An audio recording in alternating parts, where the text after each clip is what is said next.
So how do I know when I need to get into treatment? If I'm struggling with addiction, what is the point at which I know that I should enter treatment? So the definition of addiction is obsessive compulsive, out of control behavior done in spite of negative consequences, self or others. A lot of people are behaving addictively, thinking addictively, and not yet experiencing or aware of experiencing those negative consequences. However, generally the people around them may be, and those people are going to bring it to their attention. And maybe those negative consequences, they can start out small. They can take a lot of different forms. They're spiritual. They can be connective. They lead to negative consequences. Don't just have to be you get a DUI. It can be that you're losing friendships, or you're just not able to connect or be intimate with people. It could be that you're putting your job on the line. Oh my goodness. I've known doctors and lawyers who are looking at porn at work when they're saving our lives in one way or another. Doctors are actually saving our physical lives, and lawyers are saving our every other part of our lives. And yet they're looking at porn. So that means they're not fully present. They're not fully focused on the task at hand. That's really scary. But it's negative consequences can be all kinds of things. You know, you don't go to your kid's ball game or concert because you're looking at porn, because you're off with a mistress, because you can't get off the internet. And this isn't limited to men. I might say men more often because I work so much with sex addicts who are mostly male, although there's quite a few females.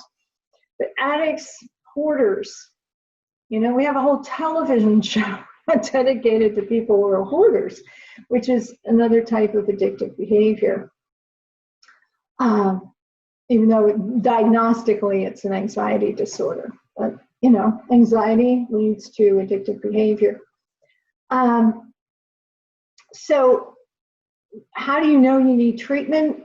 You have those little moments of clarity when you said, this feels out of control. I can't stop this.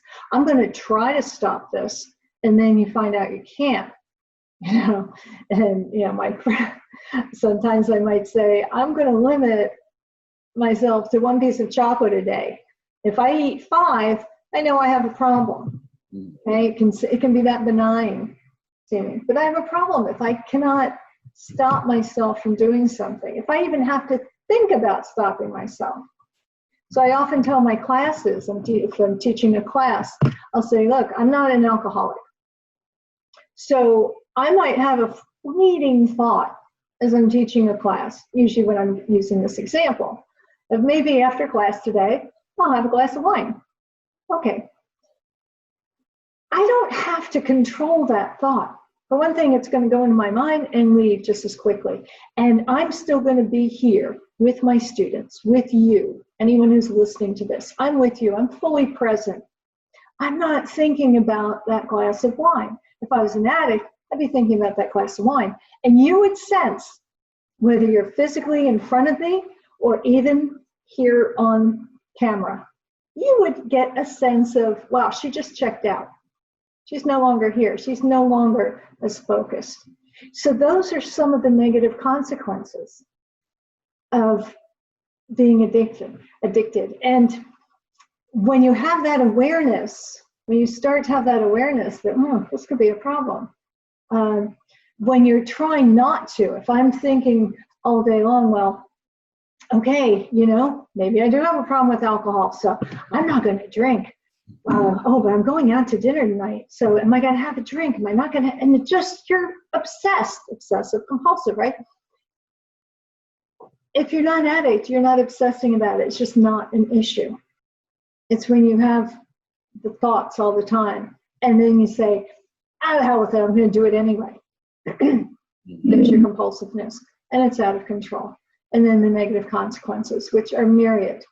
So, but they all come down to not being present, putting yourself in dangerous situations, not being connected to the people that you care about and you love. And people often violate their own ethical and moral compasses. If I break the law, if I do something that I think is unethical under the influence, that I feel bad afterwards. I wouldn't have done it if I was sober, if I was a clean and sober person in recovery. I wouldn't have done it, but I do it because I'm under the influence. And those are all reasons to get into treatment and program, whether it's you start out with an individual therapist, you go to one of the 12-step meetings, or you enter a treatment program, either outpatient, intensive outpatient, or residential. And depending how severe a problem you have, you're going to want to talk to somebody about what level of treatment you might need. But go to treatment. There's plenty of options out there. And now with COVID, there's plenty of options online